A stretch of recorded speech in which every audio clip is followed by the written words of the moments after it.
দেখো বন্ধুরা, চলে আসলাম তোমাদের সামনে টাইপ 5 এর 4 নম্বর অঙ্কটার সমাধান নিয়ে, যেখানে বলা হয়েছে যে তোমার y = 3x + 4 এবং 3x + y = 16 রেখাদ্বয়ের ছেদবিন্দু যদি a হয়, ঠিক আছে, এই a বিন্দুগামী, তার মানে ওই ছেদবিন্দু দিয়ে যায় এবং 5 ঢাল বিশিষ্ট রেখার সমীকরণ তোমাকে নির্ণয় করতে হবে, তাই তো? তাহলে সেক্ষেত্রে দেখো, আমার কিন্তু ঢাল আর একটা বিন্দু জানলে কিন্তু সরলরেখার সমীকরণ আমি এটা বের করতে পারি, কিন্তু আমার সেই বিন্দুটাই তো জানা নাই।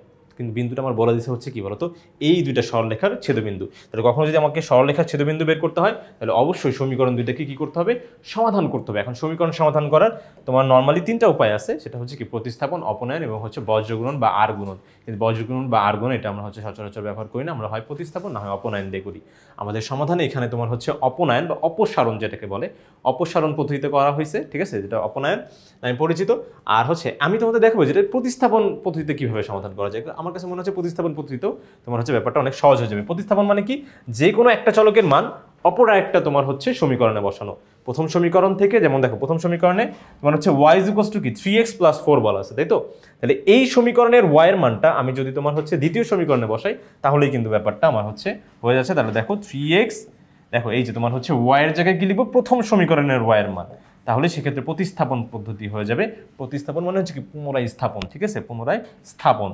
ওকে, তাহলে হচ্ছে কত, 3x + 4 = কত হচ্ছে 16। তাহলে এখানে আমি হচ্ছে একটা বিন্দুর স্থানাঙ্ক বের করতে হলে কি জানা লাগে, কি x অক্ষের মান আর হচ্ছে y অক্ষের মান। তাহলে এখানে যে x এর মানটা আসবে এটাই হবে ওই বিন্দুর x অক্ষের মান। দেখো 4 ওই পাশে চলে গেলে কত হবে, -4, তাহলে 12, আর এখানে হচ্ছে 6x = 12, 6 ওখানে ভাগ হয়ে গেলে x এর মান কত আসে 2।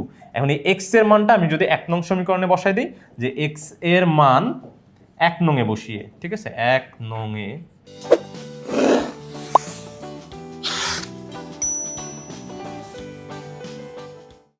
বসিয়ে তোমার যার যেটা খুশি সে কিন্তু সেটা সেই পদ্ধতিতেই তোমার এই অঙ্কটা করতে পারে। প্রতিস্থাপন বা অপনয়ন যে কোনো একটা দিয়ে করলেই হয়ে যাবে কিন্তু, ঠিক আছে। তাহলে দেখো যে আমার মনে হচ্ছে প্রতিস্থাপন দিয়ে দেখো কত সহজে সুন্দরভাবে চলে আসছে। এরপরে হচ্ছে দেখো তোমার এখানে কি হবে, x এর মানটা আমি কি করব, তোমার হচ্ছে 1 নং সমীকরণে বসাবো। তাহলে y = 3 × x এর মান কত 2, তাহলে সেই 2টা তুমি বসিয়ে দাও। আর হচ্ছে এখানে কত 4, ঠিক আছে। তাহলে 3 × 2 = 6, 6 আর 4 যোগ করলে কত হচ্ছে তোমার 10।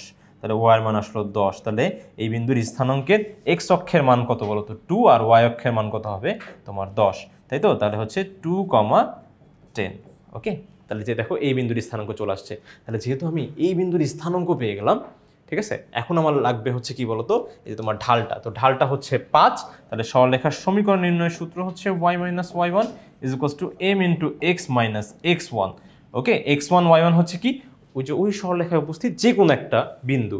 তাহলে যেহেতু ওই বিন্দুগামী মানে বিন্দু দিয়ে যাবে, তাহলে সেক্ষেত্রে অবশ্যই তোমার হচ্ছে কি এই বিন্দুটা কিন্তু 2, 10। ওকে, সরলরেখার যে কোনো একটা বিন্দু 2, 10। আর হচ্ছে ঢালটা আমরা জানি, তাহলে y - y1 হচ্ছে কি কোটি 10, আর হচ্ছে m কত বলো তো, অবশ্যই 5 দেওয়া আছে, ঢাল 5 দেওয়া আছে, আর হচ্ছে x - 2। তাহলে সেক্ষেত্রে তোমার হচ্ছে এটা জাস্ট হালকা পাতলা একটু ক্যালকুলেশন করলেই আমার হচ্ছে কাজ হয়ে যাবে। এটা হচ্ছে y - 10, এটা এই পাশে থাকলো, তাহলে এটা কত 5x, আর হচ্ছে -10। তাহলে দুই পাশ থেকে -10 -10 বাদ দিয়ে দিতে পারি। তাহলে সেক্ষেত্রে হয় আমি লিখতে পারি y = 5x, আর না হয় আরেকটা কাজ করা যায় যে আমি হচ্ছে ওয়াইটাকে ওই পাশে নিয়ে যাই, তাহলে 5x - y = 0। যেইভাবেই তুমি তোমার সরলরেখার সমীকরণটা লেখো সেইভাবেই কিন্তু হবে। ওকে, আশা করি তোমরা এটা বুঝতে পেরেছো। ওকে, ঠিক আছে, যেটাই লিখবা সেটাই হবে তোমার উত্তর, যেটা লিখবা সেটাই হবে তোমার উত্তর।